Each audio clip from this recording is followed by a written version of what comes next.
their practice of the religion. So today will be the first day of that. We're going to hear from Mr. Bryan Wagner. He's going to talk about his experience and his practice of being Hindu.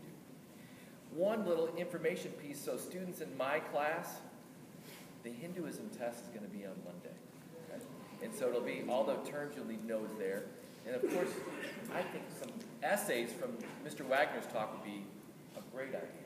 But anyway, what's going to take place is he's going to just talk a little bit about his story for about 10 minutes. Then he's going to open it up for questions. And so after he gives his 10-minute intro, 10-15-minute intro, then feel free to raise your hand with any questions that you have. Okay? All right, let's welcome Mr. Wagner.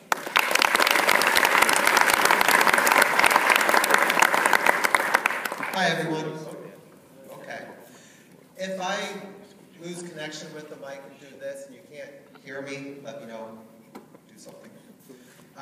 So my name's Bryan Wagner. I'm an acupuncturist who has a clinic in St. Louis. And I'm just going to share a little bit about how I got involved with Hinduism. And a little bit about why it continues to inspire me and intrigue me. And then just open it up to questions and answers. So I was born in a Catholic family. I was one of 6 kids. And I often say my family was strongly Catholic, but not strictly Catholic. And I say that because when my sister in college went and learned transcendental meditation, which is kind of from the Hindu tradition, my parents were completely supportive of her. So that was the environment I grew up in, was a very supportive environment of find your own way to happiness and peace. And it may be in the Catholicism, it may not be, and that's fine. But growing up with that influence of Catholicism was very strong. So when I was 12, my sister was a meditation teacher and taught me transcendental meditation. That was probably my first official entrance into a Hindu tradition. And I don't know if you guys ever experienced meditation, but meditation saved me through my teen years. It brought a lot of peace and a lot of clarity to me. And I practiced it to this day over 30-some, 40-some years, not 40 yet, but 30-some years.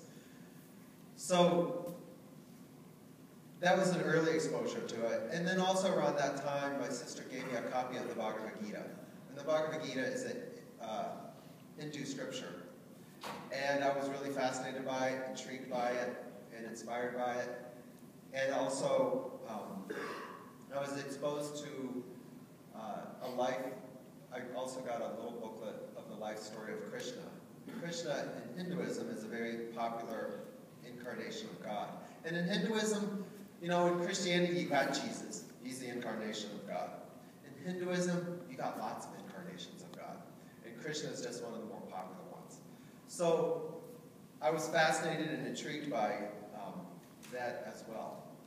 So that's my early exposure to it. And growing up, so I was kind of Catholic Hindu, very much a seeker after peace of mind. So I was looking for anything that helped.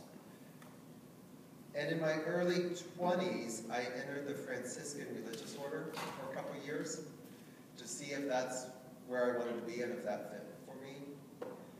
And after about 2 years I was there, I ran into my meditation teacher, who's an Indian Hindu.